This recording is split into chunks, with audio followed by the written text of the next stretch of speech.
շատ նախապատրաստվելու, այսինքն վարչապետի եւ Թուրքիայի նախագահի հանդիպումը, որովհետեւ այդ հանդիպման մասին չհերկված տեղեկություններ կան։ Ընդհանրապես վարչապետի օտարերկրյա այցերը հերքում կամ հաստատում է կամ հայտնում է դրանց մասին կառավարությունը եւ սա նույնպես այդ դեպքն է, այսինքն ես որևէ բան չեմ կարող ասել, երբ որ որևէ այց հաստատվի, կառավարությունը վստահաբար կհայտնի։ Փոխարգոսնախարարի այցը Թուրքիա, Հայաստան-Թուրքիա կարգավորման շրջանակներում էր, դուք գիտեք, որ տարբեր ոչ միայն ես եմ շփվում Թուրքիայի հատուկ ներկայացուցիչի հետ, այլ նաև ԱԳՆ մակարդակում շփումներ կան, տարբեր նախարարների մակարդակներում շփումներ կան, երկրների ղեկավարներն են հեռախոսազրույցներ ունենում եւ սա այդ շրջանակն է։ Իսկ կոնկրետ պայմանավորվածություններ էր այս անգամ ձեռք բերվում, թե նախկինների մասիններ, այսինքն կոնկրետ օրակարգը ո՞րն է կա։ Արտգործնախարարությունը այդ հանդիպման վերաբերյալ տվել է տեղեկատվություն եւ ես կարծում եմ դա բավարար է այս փուլում։ Պարոն Ռուբինյան, հանդիպման վերաբերյալ նշեցիք հստակ չկա։ Ես ասացի, որ երբ որ վարչապետի այցը պլանավորվում կամ պիտի տեղի ունենա, պատշաճ ժամկետներում կառավարությունը դրա մասին տեղեկացնում է։ Դուք հանդիպում ունենալու եք ձեր թուրք գործում։ Այս պահին հաստատված ժամկետ հանդիպման չկա։ Սահմաններն ինչ եղավ երրորդ երկրների եւ դիվանագիտական ներկայացուցիչների։ Մենք մեր կողմից ամեն ինչ արել ենք, որպեսզի դա տեղի ունենա եւ մնացածը արդեն Թուրքիայի դաշտում է։ Հայաստանի իշխանությունները ինչու անվտանգության խորհրդին չեն հրավիրում, պայմանավորված է Իրանի հետ կապված լարված։ Գիտեք, որ չեն հրավիրում։ Ես կարծում եմ, որ եթե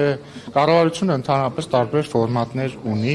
անվտանգության խորհրդի նիստ հրավիրելու, դրանք կարող են լինել հրապարակային, կարող են լինել ոչ հրապարակային։ Եթե ձեր հարցի բովանդակությունը այն է, թե արդյոք Հայաստանի կառավարությունը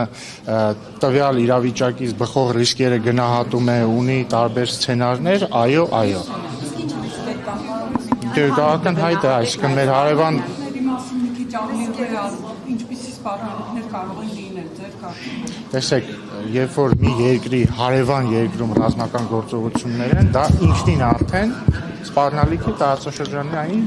կայունության է եւ դրանից բխող տարբեր սցենարներ կարող են լինել։ Ես հիմա չեմ կարծում, որ մենք խոսենք այս սցենարներից, որովհետեւ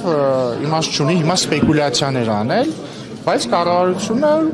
պատրաստ է տարբեր սցենարներ։ Ադրբեջանից ռիսկեր կան, Ընդհանրապես, կրկնում եմ, երբ որ տարածաշրջանում ռազմական գործողություններ են, դա ստեղծում է ապակայունացման ռիսկեր։ Պարոն Ռուբինյան, բայց ես չեմ կարծում, որ մենք հիմա պետք է տարբեր սպեկուլյացիաներով զբաղվենք եւ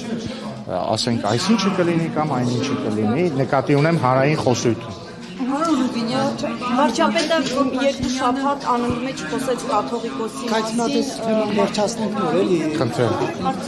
Պարոն Ռուբինյան, տեսեք հիմա մի իրավիճակ է, որ Վրաստանը կոնյակի արտահանման հետ կապված է խնդիրներ ստեղծում, Իրանում ստեղծված իրավիճակով պայմանավորված են հայկական բեռներն այդ ուղղությամբ դժվարությամբ են առաջ գնում։ Այս իրավիճակում Հայաստանի իշխանությունները ինչ ռիսկի կառավարում են, ինչպես են պատկերացնում։ Եթե նկատի ունեք տնտեսական գործունեությունը, պատկերացնում են այնպես, որ ամեն ինչ անեն, որպեսզի տնտեսվարողները ստեղծված իրավիճակում հնարավորինս քիչ խնդիրների բախվեն, եթե բախվում են հնարավորինս արագ լուծել։ Բայց եթե ռիսկերը գնահատվել են, իսկ անվտանգության կազմը քննարկել է կամ եղել են այդ գնահատումները ռիսկերի, ինչու են այս խնդիրներին հիմա բախվում գուբերնատորները։ Չհասկացա ձեր։